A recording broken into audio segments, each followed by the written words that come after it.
اگر آپ کسی مشکل کے حل کے لیے، کسی حاجت کو پورا کرنے کے لیے یا رزق اور صحت میں برکت کے لیے وظیفہ کرنا چاہتے ہیں تو آپ نے اس وظیفے کو عید والے دن کرنا ہے، کیونکہ عید کا دن خوشیوں کا دن ہوتا ہے، محبت کا دن ہوتا ہے، دعائیں کی گئی اللہ جلد قبول فرماتے ہیں۔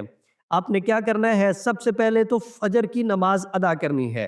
فجر کی نماز کے بعد اللہ کے 3 نام آپ نے 100 مرتبہ پڑھنے ہیں، یا اللہ، یا رحمان، یا رحیم۔ پھر آپ نے عید کی نماز ادا کرنی ہے، تو عید کی نماز کے بعد آپ نے 7 مرتبہ سورہ فاتحہ کو پڑھنا ہے، تسمیہ کے وصل کے ساتھ، بسم اللہ الرحمن الرحیم الحمد للہ رب العالمین۔ 7 مرتبہ آپ نے سورہ فاتحہ پڑھ لی عید کی نماز کے بعد۔ پھر دن میں کسی بھی وقت آپ 313 مرتبہ پڑھیں گے، یا وہاب، استغفار اور درود پاک کی آپ کثرت رکھیں گے۔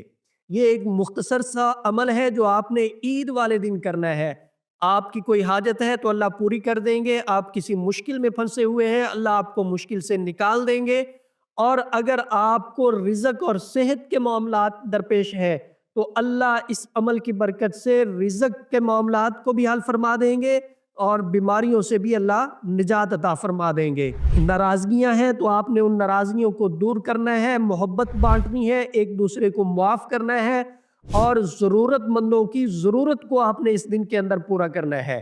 وظیفے کے ساتھ آپ نے ان باتوں کا بھی خیال رکھنا ہے کہ جو حقوق العباد ہے ان کی ادائیگی کی جائے، حقوق اللہ بھی ادا کیے جائے اور حقوق العباد بھی ادا کیے جائیں۔